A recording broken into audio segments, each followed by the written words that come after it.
Good morning. I wonder if you have ever been in a position where you feel like you have more than one person that you want to speak to in your audience, or more than one type of person, or a person that doesn't just fit into one lane, and they're consuming your marketing, they're consuming your content, and you don't know how to speak to them. Is that a thing? Yes. And today I have my friend Claudia Schalkx here. Claudia and I were just laughing because she's in the Netherlands, but she's Venezuelan. And I cannot pronounce her last name to save my life. And so I said, Claudia, is it okay if I say Claudia Schalkx? And she's like, Jen, nobody can pronounce my name, right? No matter where she goes in the world. Claudia, will you tell us how you say your last name? Schalkx, and it stands for Old Dutch for mischievous. Oh, well, that makes sense. That makes sense.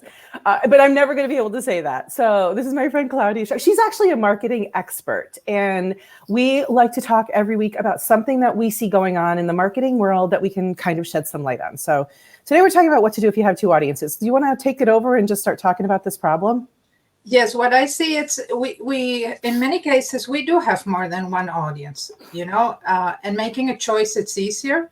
Like for instance, you have a primal target and a secondary target, and it's easier to make the decision. But you have situations like, for instance, one in your community where you have a product that the one using the product or the service is different to the one making the decision of investing. And this case in particular is somebody who is a math tutor, and she wasn't sure who she should be talking to the parents or to her pupils. So this is a very interesting thing that you also see with entrepreneurs that work deliver services for companies, because they think they speak to somebody in the company, and it's, for instance, the human resources manager trying to selling a course for any of the departments. So the person you are speaking to, it's not the person or the group of people who's going to use your service. So what do you do with your message? To whom are you going to tailor the message? You always come up with the best examples. That's why I love talking to you, because I would have never thought about that piece. Like, you're speaking to the HR person, but you're really going to be talking to somebody else in the company. Oh, that's such a good one. So what do we do about it? We have that many times, that even if you're selling swimming pools, you think you're talking to the husband, but you're also talking to the wife. And if any of the two of them is not present during the sales pitch, you are running the risk of missing business. So you really need to be very aware who is running the search. That's the first thing you need to know. Who is running the search? And tailor your initial search to that person. And this is so nice because this links to our conversation last week about the search intent and where is people in their search. So in the case of the math tutor we were talking about, she needs to know who is running the search. Is it the parents or is it the kids?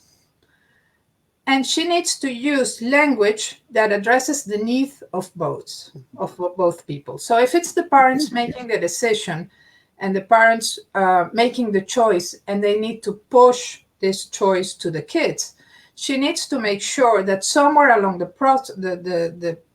path, she is addressing the kids as well. So what I would do there is I would use the worries or the concerns that the two groups have. For instance, the parents worry about the kids going to fail the exam, the test, and the kids are annoyed by math or don't understand math or are starting to fear math. So those are worries.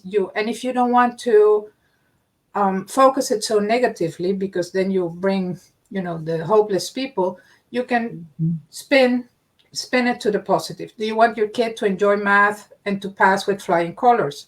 That's something. And your kid, do you want to pass math without sleepless nights or, be whatever, the champion in your class? So, but you need to find that point where the needs of the parents and the kids meet, or the needs of the human resources and the other department meet. What do you think this is hard for? I mean, why do you think it's hard for people? What? Buying persona. Buying persona. This is what I wanted to ask, because if I love this example of the math tutor. So say you're a parent and in your head, you're like, I want my kid to pass. I want my kid to go to college. I want my kid to get into college easily, or to pass this final exam. But if you don't understand that maybe your kid doesn't have those same aspirations, or doesn't maybe care about math, Mm-hmm. using that language isn't going to necessarily help that parent and that kid get the goal. So maybe the language for the parent might be, we know you want your kids to pass and feel comfortable with math so that everything is easier for them from here on in. And maybe the messaging to the kids is, we know you're tired of struggling. We know that you're tired of hating math. We know you're tired of arguing with your teacher. So you have to understand the insertion point of each of those buying personas, right? Yeah. And the thing is, because you don't know where people is in the customer journey and where they are in the search, it might be that the kids see the message before and they take it to the parents, or the other way around. You froze. I know, I'm still frozen. Can you hear me though? I can hear you, yes. Okay, yeah, I know that's a really good face that you can see right now up there. Better than the grumpy cat face. The grumpy cat face. So you keep talking. I'm trying to figure out my camera. So, well, it's very simple. So, for instance, it's the same case for companies delivering services to corporations. It might be that the employee is the one seeing the message, and he can take it up to the manager and tell the manager, we can use this course. So you have to be, depending which material or which content you're releasing, you have to make sure you're addressing the needs of the different groups you want to achieve, or the different groups involved in the decision. But can that ever be, if you're writing content in your marketing and you're trying to do this, even though, say, like, I understand my constituents, I understand what their concerns are. If, as a content creator, if you're trying to create content for both, could that ever be confusing to the audience? And how do we address that? Well, that's a very good question. You should be the one answering that one. But from a marketing point of view, you have a framework. So you have the main person, and you can say in this content, for instance, let's suppose we're talking again about employees and human resources. Then you can say, your company has these training programs, yada, yada, yada, and your employees are looking to stay up to date. So you have to give the framework so that when the employees also see the information, they know where to go with the information. But right. You have the main person, and then you can put the other people, but always in the context of the main person. So you really have to understand the language that your people will use. And I say this all the time. If you're not using their language, if you're using the language that motivates you as maybe the HR person versus the employees who are going to be benefiting from whatever you're putting in. Yes. So you have to understand their language that they use. You have to understand their feelings they use. Where are they at that insertion point? Mm-hmm. And their thoughts, what they're thinking versus, so again, to go back to the math conversation, what the parents are thinking is often very different from what the kids are thinking. So the conversation in the marketing and the content really has to be, are your kids thinking this, feeling this, doing this? Is this what you're seeing from your child? Yes. Yeah. And for instance, back to the human resources, they have completely different goals than the people actually do. So maybe human resources needs to use the budget, or needs to have completed certain training goals or whatever. So they will step into the conversation differently than the people who's actually going to use the training. So what is interesting there is that you make sure which is the problem you are solving. Mm-hmm. Can you talk a little bit more about that and give some examples?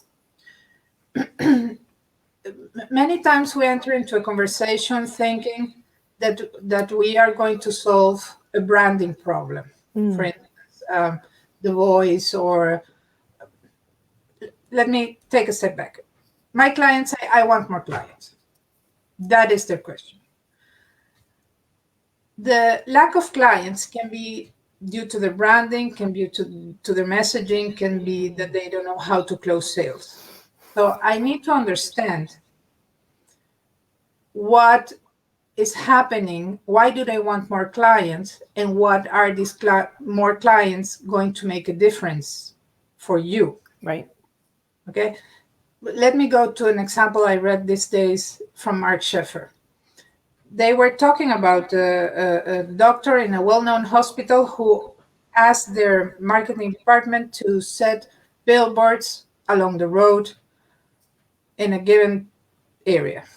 So marketing department knows that the billboards do not deliver the results, whatever. Okay.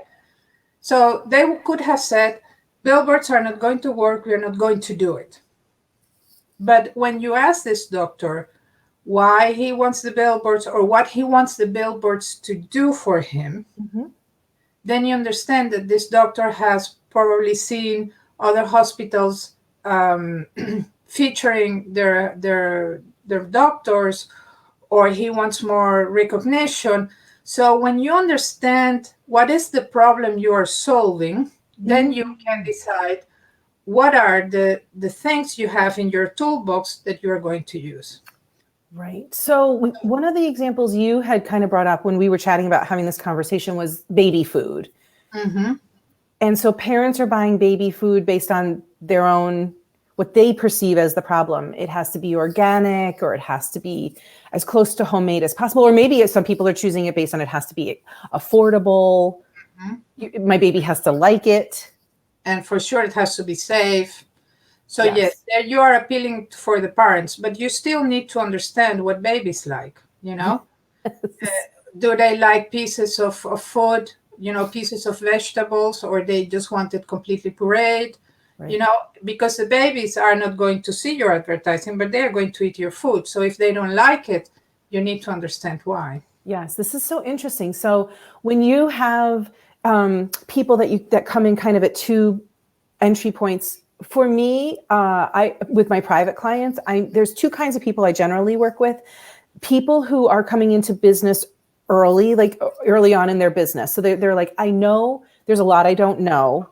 Help me get there. And then the other person is, I've been in business for 3, 5, 10, 20 years, and I can't get to the next level. And so they kind of have to unlearn some bad habits. So there's different entry points, and they have similar solutions that I need to give them, but I need to speak to them in a different way. These people need to believe that it's worth it to get help and to pay for help. And the people who've been in business for a long time need to I guess they both need to understand that it's worth it to invest in help. So that's really interesting. Because the worth, if they don't understand it, they wouldn't even be coming to you. Yes. But what I think, or to me, or to anybody who can help them, but what I think it's interesting, and this is also in relation to the project you and I are working on, is that you have a process you help people through, right? When you focus on the transformations along the process, or then again, when you focus on the problem you are solving, you are not tied up to tools. That's true. Right? You are focusing on the result, which really gives you a lot of room to play.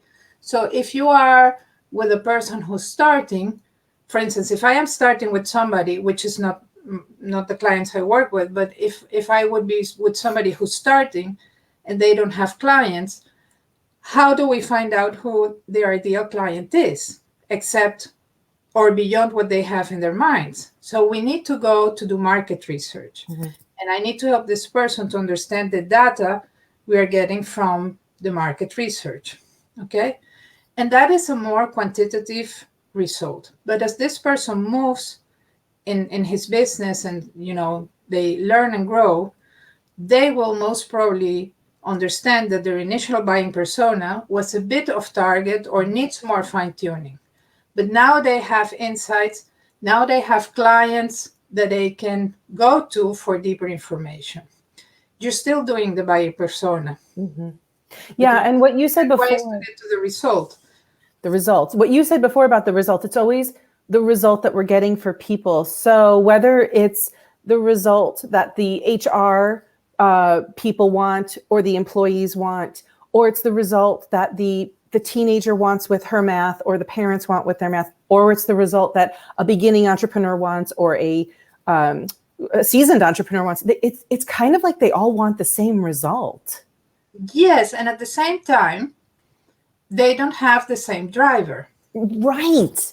So, for instance, this is an example that's really going to clarify it for everybody. And for my clients listening, forgive me because you've heard this example before. But let's suppose I am a nutritionist, a dietitian. You would think that everybody who wants to lose weight could be my client. Mm-hmm. The thing is, the driver to lose weight is different from one person to the other. Mm-hmm. So let's suppose you have this new mom who is fighting with the baby fat. You need to know what is her driver, because then you can tell her, or she will describe her problem like, I don't recognize my body, whatever clothing I wear, I look like a potato bag with legs. I don't have energy to be with my child. And my marital life is suffering because I lack self-confidence. I don't feel sexy anymore. Mm-hmm. None of these things, this person has said, I am fat. Yeah, right.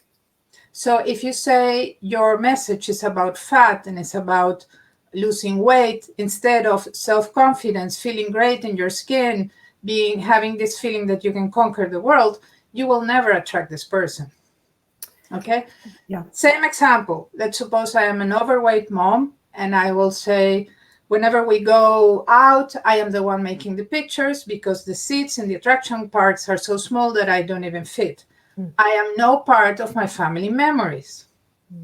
So if you tell to this woman you have to go 5 times in the week to the gym and eat celery and carrots, you're not going to meet her, because she's not telling you, I am bothered by the overweight. I am bothered by what overweight is causing in my life. Mm-hmm. So then again, you need to know what is the problem you are solving. Because this is why external sign, but it's not the struggle inside. This is why you are so incisive and insightful, because you are able to help people understand that part of the framework that they're ultimately going to create. That you help them like get to the, because when you put it in those terms, like, oh, I'm using the word lose weight, but this woman that I want to work with, like, that's not her motivation, right? And so, for me to get a client who's like, and I use the word like, get more clients. For somebody who's like been in business 25 years and has a thriving business, that's actually not what they're coming to me for. They want more time and more freedom from their business. Or better client. Or better clients or higher end clients. Yes. So this is a really interesting conversation. You really need to know what is the problem you're solving, and you should invest in finding out what is the problem you're solving. Yeah. And the way you're calling your problem is the way the other people call their problem. Well, that's a big one, right?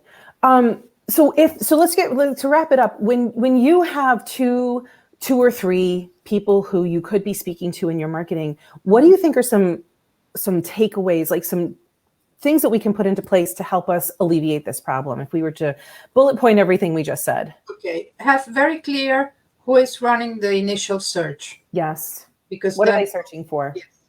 And what are they searching for? And who of the people you're considering is running the search? Mm-hmm. Because that will be the first point you will be talking to. Okay. So what are they searching for, and who is searching? Who is doing that search? And of course, be very clear about who is making the decision and who is using your service or consuming your product. And sometimes that they're not the same people and they're not speaking the same language, and sometimes they don't have the same motivations. Exactly. Okay. So you need to find what is common for the two of them. Okay. So that's a really big one. So even if it's a parent buying for a teenager, you have to be able to speak the language for both. Yes. Okay. And then is there a third one? Well, a little bit said in that. Know the problem you are solving. Find really what is the problem you are solving, not the symptom, the problem you are solving. Can you just clarify before we get off the difference between a symptom and a problem? Because I'm not sure that's really clear to people. Okay. Symptom is normally what you can see. I have a headache, or my stomach is aching, or my sight is blurry. That's the symptom. And the problem is what's causing that symptom. Yeah. So, for instance, lack of water can be a reason for a headache. You need glasses if you're not looking. I was just going to say that one. Your sight is not straight, not sharp. So you need to find out what is the problem. And normally people come to you with symptoms. That's so true. Oh, that's so good. Claudia, can you tell us how people can work with you to figure, because this is what your specialty is, helping people figure this stuff out. Tell us how we can work with you. You always ask those difficult questions. This is a hard question. It's a hard question. You can work with me if you have been doing everything the gurus have, the gurus say, and you still don't see the results for the time and effort you've been putting in your marketing. If you feel that marketing is not doing the heavy lifting for your business, if you want more clarity about who's your ideal client, your offering, how to close strategic calls, if you want leverage on your marketing strategy in your style, because it's also very important. And I have different solutions depending on what you really want to achieve. And it all starts with a 20-minute call where I learn more about your problem. I understand more about your problem, and for sure you leave that call knowing what is the cause of the problem and options to solve it. That's what I love about you, because you really do help them narrow down, like, oh, this is where the leak is happening. Exactly. And one of the trademarks that I have, and of which I'm very proud, is that I see what you've been doing so far and how we can improve that and make it better, more efficient, streamline it, so that you don't have that feeling, okay, here we go again, I'm starting from square one again. We leverage on what you've been doing so far. I love that. I'm going to put your, it's Bridge2More. Yeah. .com, right? Yes. Okay. And so I highly recommend getting on a call with Claudia, because even if you don't wind up working with her, she's so insightful that she can kind of see where the water is leaking and can help you. So I should be saying, but I'm very generous in those calls. I love talking to you on Friday, Claudia. Thank you so much again for your insights. Thank you so much again for inviting me, and wishing you a very nice weekend. Thank you. Bye, everyone. Bye.